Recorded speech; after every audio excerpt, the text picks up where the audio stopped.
कभी कभी ऐसा होता है कि कोई झगड़ा बढ़ते बढ़ते इतना ज्यादा बढ़ जाता है कि सभी लोगों को लपेटे में ले लेता है।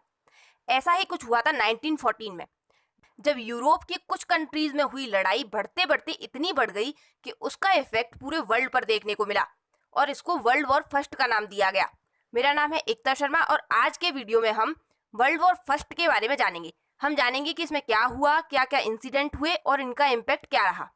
सबसे पहले हमारे दिमाग में ये बात आनी चाहिए कि हम इसको वर्ल्ड वॉर क्यों कह रहे हैं, क्योंकि हमारे इंडिया में तो ऐसा वॉर नहीं हुआ और इसका मेन लैंड यूरोप था, फिर भी हम इसको वर्ल्ड वॉर कह रहे हैं। तो ऐसा हम इसीलिए कह रहे हैं क्योंकि एक तरीके से इस युद्ध ने सबको लपेटा और इसमें मास पार्टिसिपेशन देखने को मिला। इसका इफेक्ट सैनिकों पर तो देखने को मिला ही, साथ ही इसका इफेक्ट आम आदमी तक भी पहुंच गया। और जिन देशों ने सीधे इसमें पार्टिसिपेट नहीं किया वो देश यूरोप के किसी न किसी कंट्री की कॉलोनी थे और उनको भी इस युद्ध में शामिल होना पड़ा। तो इस तरीके से पूरा वर्ल्ड इसके लपेटे में आ गया और इसके बाद के इम्पैक्ट्स भी पूरे वर्ल्ड को उठाने पड़े, जैसे पूरे वर्ल्ड की इकोनॉमी कोलैप्स कर गई। तो इस तरीके से हम इसको वर्ल्ड वॉर कह रहे हैं क्योंकि इसका असर ग्लोबल था। देखो, जब कोई लड़ाई होती है तो हम शुरू में पूछते हैं कि क्या हुआ, ये झगड़ा कैसे हुआ। तो ऐसे ही हम इस वर्ल्ड वॉर के रीजंस के बारे में जानेंगे, लेकिन उससे पहले हम यूरोप की कुछ कंडीशंस को समझते हैं। देखो, उस वक्त यूरोप को 3 पार्ट्स में डिवाइड कर सकते हैं। एक तरफ था वेस्टर्न यूरोप, जिसमें ब्रिटेन, फ्रांस, पुर्तगाल और स्पेन जैसी पावरफुल कंट्रीज थी। बीच में था मिडिल यूरोप, जिसमें जर्मनी, ऑस्ट्रो हंगेरियन एम्पायर और इटली शामिल थे। इसमें से जर्मनी और ऑस्ट्रो हंगेरियन एम्पायर थोड़ा नए नए पावरफुल होते जा रहे थे। और तीसरा था ईस्टर्न यूरोप, जिसमें रशिया का कुछ पार्ट और बाल्कन कंट्रीज आते हैं। बाल्कन कंट्रीज में उस वक्त बल्गेरिया, सर्बिया, रोमेनिया और बोस्निया हर्जेगोविना जैसे कंट्रीज आते थे। अब इन बाल्कन कंट्रीज को आपको याद रखना है क्योंकि इनका एक इम्पोर्टेंट रोल है। देखो, ये बाल्कन कंट्रीज अब तक ऑटोमन एम्पायर के अंडर थी, लेकिन धीरे धीरे ये उससे फ्री होने लगी क्योंकि ऑटोमन एम्पायर अब थोड़ा वीक होने लगा। इनमें बल्गेरिया, रोमेनिया और सर्बिया तो फ्री हो गई, लेकिन बोस्निया हेर्जेगोविना पर 1908 में ऑस्ट्रो हंगेरियन एम्पायर ने कब्जा कर लिया और ये रीजन आगे आपको देखने को मिलेगा। तो इस तरीके की कंडीशंस अब तक यूरोप में थी। अब हम वर्ल्ड वॉर फर्स्ट के रीजन्स की बात करते हैं। इसमें पहला रीजन था अग्रेसिव नेशनलिज्म और मिलिटेंट नेशनलिज्म। देखो, नेशनलिज्म जो होता है वो एक कंट्री के लिए ठीक रहता है, जिसका मतलब होता है कि कोई अपनी कंट्री को प्यार करता है और उसके लिए कुछ भी कर सकता है। यहाँ तक तो ठीक है, लेकिन यूरोप में बात इससे आगे बढ़ चुकी थी। यूरोप की कंट्रीज में अग्रेसिव नेशनलिज्म देखने को मिला, जिसका मतलब होता है कि कोई अपनी कंट्री को इतने हद तक प्यार करता है कि दूसरी कंट्री अपनी कंट्री के आगे कम लगने लगे और दूसरी कंट्रीज बुरी भी लगने लगे। इन कंट्रीज में वी आर द बेस्ट वाली फीलिंग आ गई थी। अपने सामने ये किसी और को नहीं देखना चाहते थे। अब देखो, इससे क्लोजली एसोसिएट होता है मिलिटेंट नेशनलिज्म। अब वो कैसे, देखो, मान लो आपका एक ग्रुप है और आप लोग अपने आप को बेस्ट मानते हो और कुछ चीजों को आप समझते हो कि हम ही कर सकते हैं और हम किसी और को नहीं करने देंगे। अब मान लो आपके सामने कोई और ग्रुप उठने की कोशिश कर रहा है, तो आप अपने ग्रुप में ज्यादा पावरफुल लोगों को शामिल करोगी ताकि अगर कोई ऐसी कंडीशन बनती है जिसमें आपको अपनी पावर दिखानी पड़े तो आपका ग्रुप उस जगह जीत सके। तो ऐसा ही कुछ इन कंट्रीज में हो रहा था। इन कंट्रीज को लग रहा था कि अपने आप को बेस्ट दिखाने के लिए और आगे अगर कोई लड़ाई होती है तो उसमें जीतने के लिए हमें एक बड़ी आर्मी बनानी होगी और बहुत सारे नेवल ऑफिसर्स को अपॉइंट करना होगा। तो इसी को हम मिलिटेंट नेशनलिज्म कहते हैं और मिलिट्री पर इससे खर्चा बहुत ज्यादा बढ़ गया था। सभी कंट्रीज अपनी आर्मी बनाने लगी थी और इसके साथ ही जिन कंट्रीज ने अपने किसी रीजन को खोया था उसको पाने की मांग भी अब वापस से उठने लगी। जैसे फ्रांस अपने एल्सिस लॉरेन नाम के रीजन को जर्मनी से वापस पाना चाहता था, जिसे उसने 1871 के फ्रैंको प्रूशियन वॉर में खो दिया था। इसी तरह सर्बिया बाल्कन स्टेट्स को यूनाइट कर एक बड़ा रीजन बनाना चाहता था। तो ये सब बातें टेंशन बढ़ाती जा रही थी। इसके साथ में दूसरा रीजन आता है इंपीरियलिज्म। देखो, अब तक ब्रिटेन और फ्रांस अफ्रीका और एशिया जैसे कॉन्टिनेंट्स में अपनी कॉलोनीज बना चुके थे और इन कॉलोनीज से इन देशों को इंडस्ट्रीज के लिए सस्ता रॉ मटेरियल और मिनरल्स तो मिल ही रहे थे, साथ में अपनी इंडस्ट्रीज द्वारा बनाए गए सामान को बेचने के लिए एक बड़ा मार्केट भी मिल रहा था। तो कॉलोनीज बनाने की ये दौड़ यूरोप में जर्मनी और इटली जैसी कंट्रीज में भी शुरू हो गई, क्योंकि इंपीरियलिज्म का मतलब ही यही है कि ज्यादा से ज्यादा कॉलोनीज पर कब्जा करना। इस वक्त अफ्रीका पर ज्यादा से ज्यादा कॉलोनीज बनाने की या कब्जा करने की होड़ मच गई थी, जिसके लिए स्क्रैम्बल फॉर अफ्रीका जैसी टर्म को यूज किया जाता है। यूरोपियन नेशंस में अब ये नजारा था कि जिसके पास जितनी कॉलोनीज है उसकी उतनी ही पावर है और रेस्पेक्ट है। इससे कंट्रीज के बीच में टेंशन ज्यादा बढ़ती जा रही थी और कंपटीशन तो बहुत ज्यादा बढ़ गया था। इसमें तीसरा रीजन था आर्मामेंट्स के लिए रेस, यानी हथियारों की दौड़। ब्रिटेन के पास एक स्ट्रॉन्ग नेवी थी और फ्रांस भी कम नहीं था। इसके साथ में जर्मनी जो देश था उसके पास में एक स्ट्रॉन्ग आर्मी तो थी और साथ ही वो अपनी नेवी को भी स्ट्रॉन्ग कर रहा था। 1912 में फ्रांस ने इम्परेटर नाम का एक बहुत बड़ा शिप बनाया, जिससे ब्रिटेन और फ्रांस को जर्मनी अपने कंपटीशन की तरह लगने लगा। इसके साथ ही इस वक्त ऐसा सोचा जाने लगा कि हमें अपनी कॉलोनीज और अपनी सेल्फ रेस्पेक्ट को बचाने के लिए ज्यादा से ज्यादा हथियार रखने पड़ेंगे। अब हथियारों पर बहुत ज्यादा एक्सपेंडिचर होने लगा और हर देश हथियारों की दौड़ में लग गया। अब जब सबके पास हथियार है तो लड़ाई तो भयंकर होनी ही थी। तो ये एक बहुत बड़ा रीजन था। इसका चौथा रीजन था सीक्रेट अलायंसेस, यानी गुप्त तरीके से या सीक्रेटली गुटबाजियां करना। ऐसी गुटबाजियां करने की शुरुआत बिस्मार्क ने की थी। बिस्मार्क के बाद ये गुटबाजियां हर जगह देखने को मिली। देखो 1882 से पहले जर्मनी और ऑस्ट्रो हंगेरियन एम्पायर ने एक ड्यूअल अलायंस बनाई थी, जिसको 1882 में इटली ने ज्वाइन कर लिया। इसके बाद इसको नाम दिया गया ट्रिपल अलायंस और इसमें यह कहा गया अगर इन तीनों देशों में से किसी कंट्री पर हमला होता है तो ये हमला तीनों पर माना जाएगा। ठीक है, इसको काउंटर करने के लिए 1907 में ट्रिपल एंटेंट नाम की अलायंस हुई, जिसमें ब्रिटेन, फ्रांस और रशिया शामिल थे और बाद में इसमें जापान भी शामिल हो गया। तो इस तरीके से यूरोप इस वक्त दो बड़े भागों में बट गया। और एक कंडीशन आपको ये समझनी है कि उस वक्त यूरोप में लैंग्वेज और कल्चर के बेस पर सारे कंट्रीज बन रहे थे।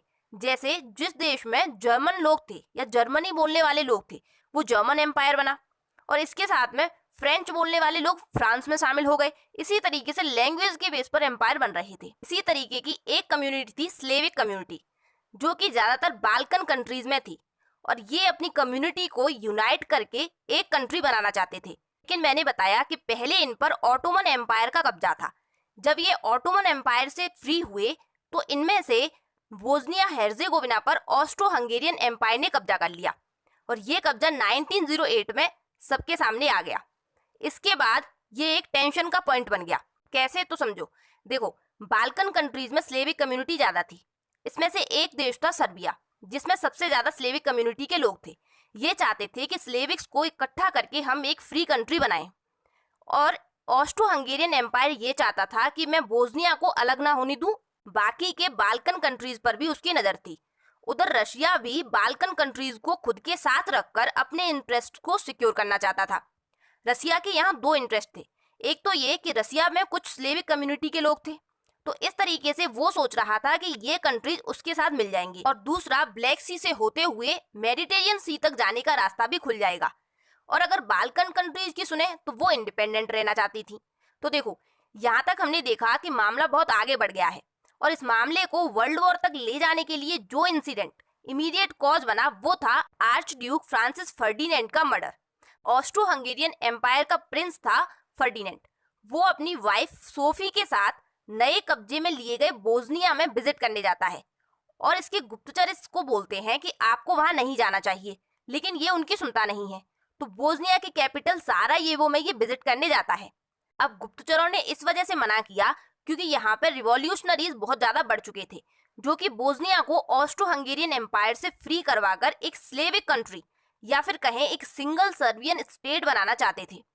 इसी ग्रुप में से एक था ब्लैक हैंड, जिसे यूनियन ऑफ डेथ कहते हैं। उनमें से एक गब्रिलो प्रिंसेप नाम के रिवॉल्यूशनरी ने प्रिंस फर्डिनेंड पर गोलियां चला दी, जिससे उनकी मौत हो गई।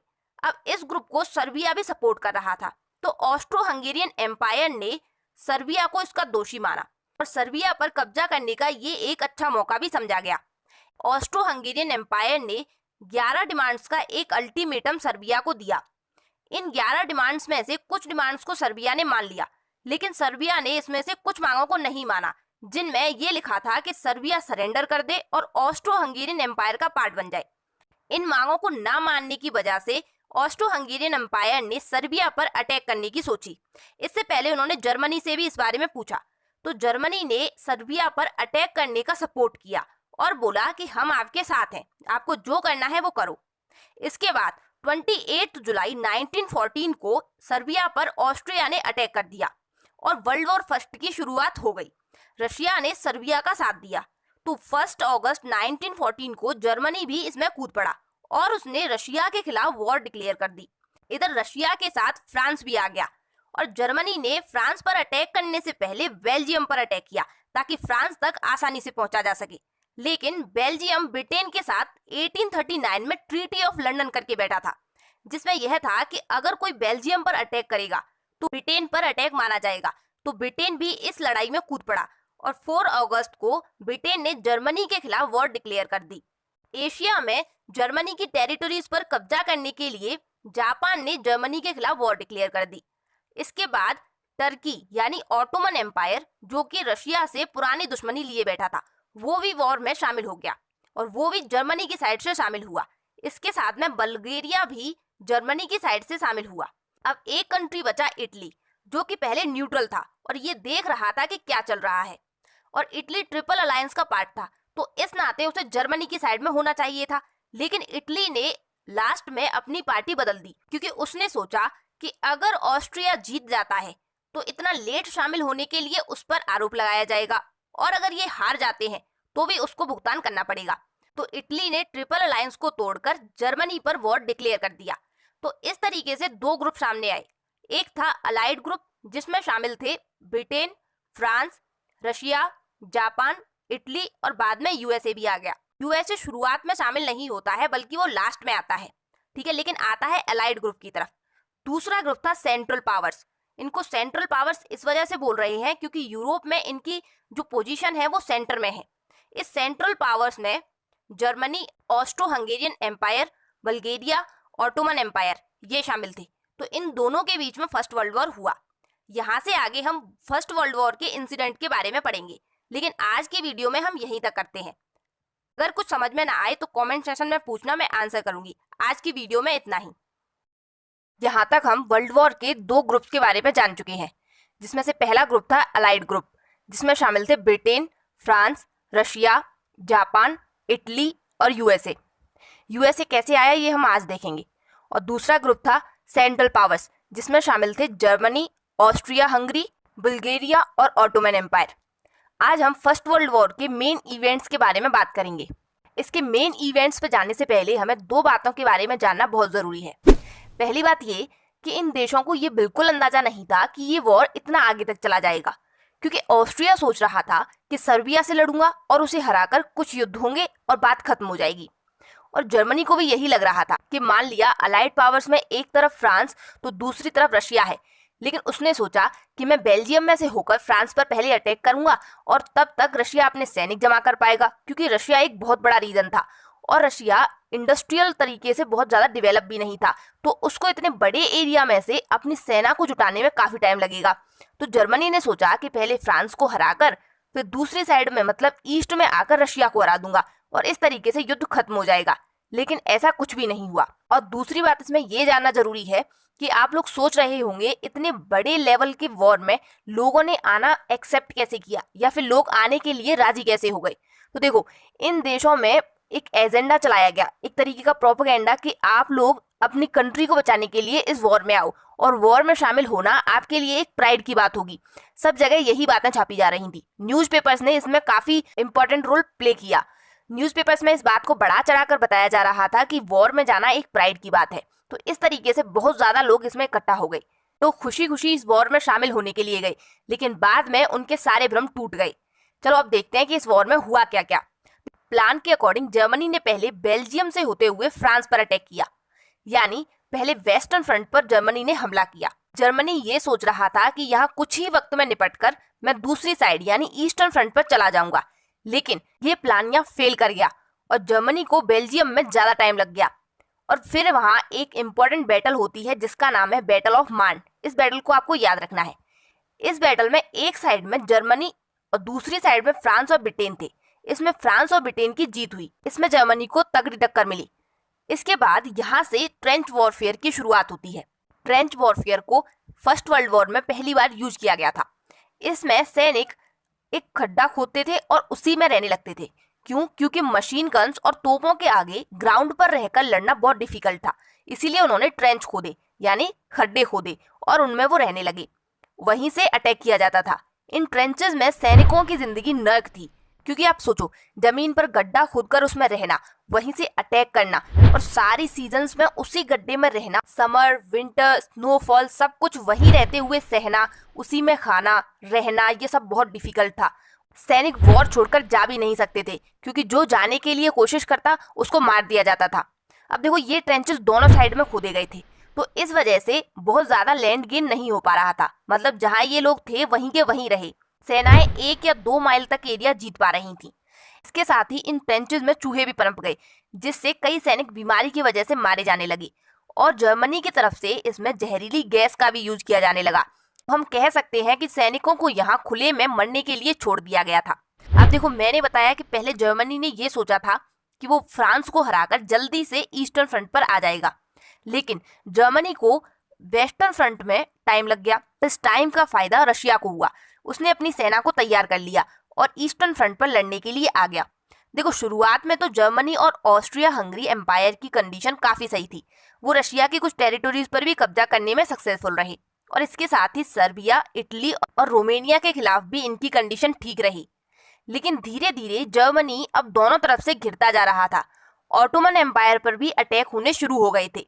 अब जर्मनी जब यहाँ फंसा हुआ था, तो यहाँ ईस्ट एशिया की साइड में जापान ने मौका देखकर कमजोर हो रहे जर्मनी की कॉलोनीज पर कब्जा कर लिया, और फ्रांस और ब्रिटेन ने भी अफ्रीका में जर्मन कॉलोनीज पर कब्जा कर लिया। इसके साथ ही इस युद्ध में ब्लॉकेड की पॉलिसी को भी अपनाया गया। देखो, हम जानते हैं कि इसमें ग्रुप्स में लड़ाई हो रही है, मतलब यहाँ 2 ग्रुप हैं, तो हर ग्रुप अपने मेंबर तक जरूरी सामान जैसे खाना, लड़ने के लिए वेपन्स, वॉर मटेरियल और बाकी का सामान सप्लाई कर रहे थे। तो इस ब्लॉकेड की पॉलिसी का एम इस सप्लाई को रोकना था। 1916 में जर्मनी ने ब्रिटेन तक आने वाली बहुत सारी शिप्स को अपनी यू बोट्स यानी सबमरीन्स की हेल्प से डुबो दिया, ताकि ब्रिटेन तक होने वाली सप्लाई को रोका जा सके। लेकिन तभी बैटल ऑफ वर्डन में जर्मनी की हार हो गई, और अब कमजोर जर्मनी की कोस्ट लाइन पर आने वाली सप्लाईज को ब्रिटिशर्स ने रोक दिया। इसके बाद डोगर बैंक की बैटल में भी जर्मनी की हार हुई। इन 2 बैटल्स को आप मेंशन करोगे तो आपका आंसर काफी इफेक्टिव लगेगा। अब देखो, इसके बाद टर्की का इंपॉर्टेंट रोल आया। टर्की यानी ऑटोमन एम्पायर, उसने जर्मनी की साइड से युद्ध में भाग लिया था, और ये ब्लॉकेड का गेम तो चल ही रहा था। तो जर्मनी ने पहले बाल्टिक सी और फिर टर्की की हेल्प से ब्लैक सी पर कब्जा कर लिया। अब इससे क्या हुआ? देखो, इससे रशिया को होने वाली सप्लाई रुक गई। ये एक इम्पॉर्टेंट पॉइंट था, क्योंकि मैप में देखें तो रशिया तक रास्ता ब्लैक सी से होकर जाता था।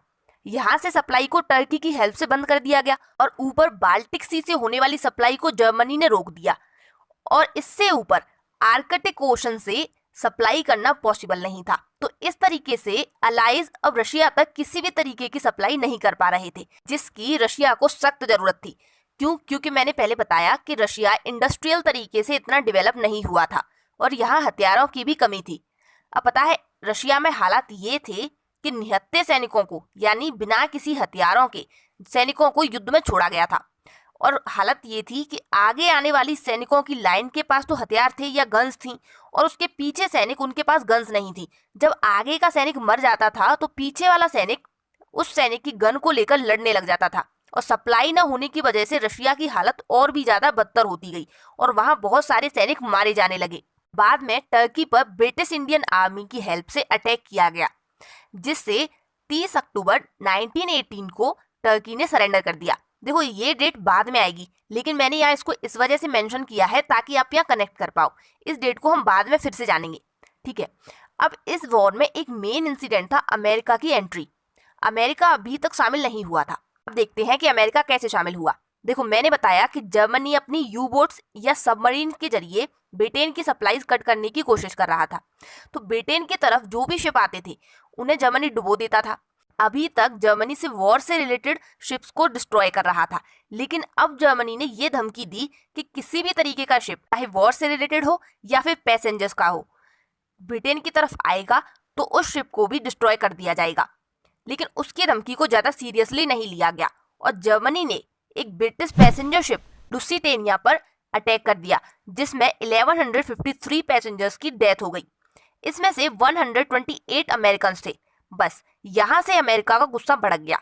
इसके साथ ही जर्मनी के खिलाफ बुरी बातों को अमेरिका में फैलाया जा रहा था, जैसे जर्मन सैनिक आम नागरिकों पर भी जुल्म कर रहे हैं। इससे अमेरिका में एंटी जर्मन फीलिंग्स बढ़ रही थी। लेकिन अमेरिका इसी बात पर युद्ध करने नहीं चल पड़ा। अमेरिका बहुत चालाक खोपड़ी थी। देखो, अमेरिका पहले न्यूट्रल रहा, दोनों साइड्स में हथियार बेचता रहा। अब वो दोनों साइड में फायदा कमा रहा था। इसके चलते अलाइज ने अमेरिका से भारी पैसा या एक बड़ा अमाउंट ले रखा था। तो अमेरिका को अब ये लगने लगा कि अगर अलाइड पावर्स की हार होती है तो उसका पैसा कैसे भी वापस नहीं आएगा, और सेंट्रल ग्रुप्स के हारने से उसे इतना नुकसान नहीं होगा। साथ ही यूएसए ने जर्मनी का जब डेवलपमेंट देखा तो जर्मनी उसको राइवल की तरह दिख रहा था। तो अब अमेरिका ने डिसाइड किया कि वो अलाइज में शामिल होगा, और 6 अप्रैल 1917 को अमेरिका जर्मनी पर वॉर डिक्लेयर कर देता है, यानी अलाइड ग्रुप में शामिल हो जाता है। अब अमेरिका का जुड़ना एक बड़ा इवेंट था। इसके साथ ही दूसरा बड़ा इवेंट रशिया का वॉर से विड्रॉ करना था। देखो, रशिया को इस वॉर में बहुत नुकसान हो रहा था। 6 लाख से ज्यादा रशियन सैनिक अब तक मारे जा चुके थे। इसकी वजह से रशिया में रेवोल्यूशन हो गया, यानी वहां के नागरिकों ने विद्रोह कर दिया और रशिया के जार निकोलस सेकंड को हटा दिया गया, और रशिया की लीडरशिप अब लेनिन के हाथ में आ गई। और लेनिन ने जर्मनी के साथ पीस ट्रीटी कर ली, जिसे ब्रेस्ट लिटोवस्क ट्रीटी के नाम से जाना जाता है। अब ये वॉर खत्म होने की तरफ बढ़ने लगा। 1918 में ब्रिटेन, फ्रांस और यूएसए ने मिलकर जर्मनी के खिलाफ लड़ना शुरू कर दिया। इसके बाद ऑस्ट्रो हंगेरियन एम्पायर के लोगों ने वॉर के खिलाफ प्रदर्शन करने शुरू कर दिए, और वहां पॉलिटिकल डिसकंटेंट बढ़ने लगा। अब रशिया के बाद बुल्गारिया ने भी विड्रॉ कर लिया। तुर्की के बारे में हम बात कर चुके हैं कि 30 अक्टूबर 1918 को उसने सरेंडर कर दिया। 3 नवंबर 1918 को ऑस्ट्रो हंगेरियन एम्पायर ने भी सरेंडर कर दिया। इसके बाद बचा जर्मनी, तो वहां भी लोगों ने विद्रोह शुरू कर दिया, और जर्मनी के रूलर काइजर विलियम सेकंड को हॉलैंड भागना पड़ा, और जर्मनी रिपब्लिक डिक्लेयर कर दिया गया। और नई जर्मन गवर्नमेंट ने 11 नवंबर 1918 को आर्मिस्टिस यानी युद्ध विराम पर साइन कर दिए, और फाइनली वॉर खत्म हो गया। आपकी बुक के अकॉर्डिंग 53 से 70 मिलियन लोग इस युद्ध में लड़े, और करीब 9 मिलियन लोग इस युद्ध में मारे या घायल हुए। इसके अलावा सिविलियंस पर भी कई सारे अटैक हुए थे, और वो भी कई बीमारी, अकाल या अटैक्स की वजह से मारे गए। अब इस युद्ध में पार्टिसिपेट करने वाली कंट्रीज की इकोनॉमी कोलैप्स कर गई, और आगे चलकर 1929-30 में पूरे वर्ल्ड को ग्रेट इकोनॉमिक डिप्रेशन देखने को मिला। तक हम ये देख चुके हैं कि Germany, Austro Hungarian empire, Turkey और बल्गेरिया हार चुके हैं, यानी सेंट्रल पावर अब तक हार चुकी हैं। अब हम इस वॉर के रिजल्ट्स के बारे में जानेंगे। वॉर के बाद शांति बनाने के लिए कुछ ट्रीटीज को साइन किया गया था। ट्रीटीज में बात करने के लिए इन हारी हुई पावर्स के देश तैयार हो ही रहे थे, तभी उन्हें पता चला कि इसमें बातचीत करने में इनको शामिल नहीं किया जाएगा, इनको सिर्फ सिग्नेचर करने के लिए बुलाया जाएगा। और इसी तरीके से रशिया को भी इसमें शामिल नहीं किया गया। इन ट्रीटीज में लिए गए डिसीजंस पर सबसे ज्यादा इफेक्ट 4 देशों का पड़ा था। एक तो United states, France, great Britain और इटली। सबसे पहले आती है वर्साई की ट्रीटी। इसको फ्रांस में 28 जून 1919 को साइन किया गया था, और ये किस किस के बीच में हुई? जर्मनी और अलाइड पावर्स के बीच में। देखो, इसमें मेजर पॉइंट्स या मेजर डिसीजंस क्या थे। इस ट्रीटी में जर्मनी को इस युद्ध के लिए दोषी ठहराया गया। इनमें से 4 पावर्स अपना पूरा इन्फ्लुएंस बनाए हुई थी। 4 पावर्स कौन सी? यूएसए, फ्रांस, इटली और ब्रिटेन। इन्होंने इस ट्रीटी से जर्मनी को पूरे तरीके से कमजोर करने की कोशिश की थी। जर्मनी पर $33 बिलियन का कंपेंसेशन लगाया गया, मतलब $33 बिलियन जर्मनी अलाइड पावर्स को देगा, ताकि ये नेशंस अपने सारे नुकसान की भरपाई कर सकें।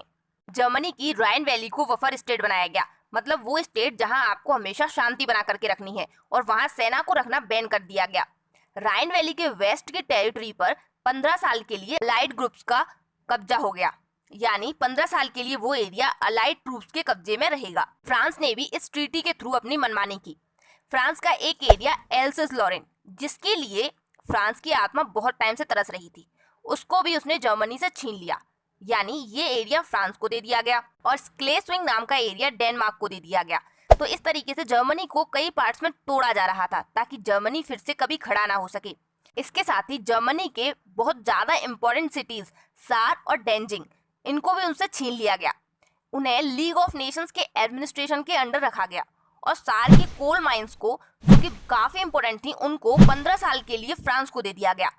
और बाहर के देशों में जर्मनी की जितनी भी कॉलोनीज थी उनको ब्रिटेन और फ्रांस जैसे देशों ने आपस में बांट लिया। जर्मनी पर आर्मी रखने के लिए भी काफी रेस्ट्रिक्शंस लगाई गई। इन बड़े देशों ने देखा कि जर्मनी ने अपनी आर्मी को बहुत डेवलप कर लिया है और इसने बहुत एडवांस टेक्नोलॉजी का यूज करके यू बोट्स और सबमरीन को बनाया है। तो इन्होंने सोचा कि जर्मनी की इस आर्मी को कुचलना बहुत जरूरी है, तो इस वजह से आर्मी और नेवी पर रेस्ट्रिक्शन लगाई गई। जर्मनी को उसकी आर्मी में 1 लाख सैनिक और नेवी में 15,000 सैनिक और 24 शिप्स रखने की परमिशन दी गई। तभी ब्रिटेन बीच में आया और बोला, भैया इसकी यू बोट्स यानी सबमरीन ने मेरी बहुत सारी बोट्स को डुबाया है, इनका तो कुछ करो। तो इनका भी इलाज किया गया और जर्मनी की यू बोट्स को बैन कर दिया गया। इसके साथ ही जर्मनी की एयरफोर्स को भी बैन कर दिया गया। अब बताओ, गलती सबकी थी लेकिन खामियाजा किसने भुगता? जर्मनी ने। जर्मनी को पूरी तरह से तोड़ दिया गया था। जर्मनी के बहुत सारे हिस्सों को तोड़कर अलग अलग कर दिया गया। इस वॉर की वजह से यूरोप की 3 बड़ी रूलिंग डायनेस्टीज खत्म होने की कगार पर आ गईं, या फिर हम कहें कि खत्म ही हो गईं, जिनमें से एक थी रशिया की रोमनोव। इसके रूलर जार निकोलस II को हटा दिया गया था। जर्मनी की होहेंजोलर्न डायनेस्टी, जिसका ruler Kaizer William II Poland भाग गया था, तो ये भी खत्म हो गई। और ऑस्ट्रो हंगेरियन एम्पायर की हैब्सबर्ग डायनेस्टी भी खत्म हो गई। ऑटोमन एम्पायर के साथ सेवर्स की ट्रीटी की गई और इसके बाद ऑटोमन एम्पायर को कई भागों में तोड़ दिया गया और इसके कुछ इलाकों को इटली को दे दिया।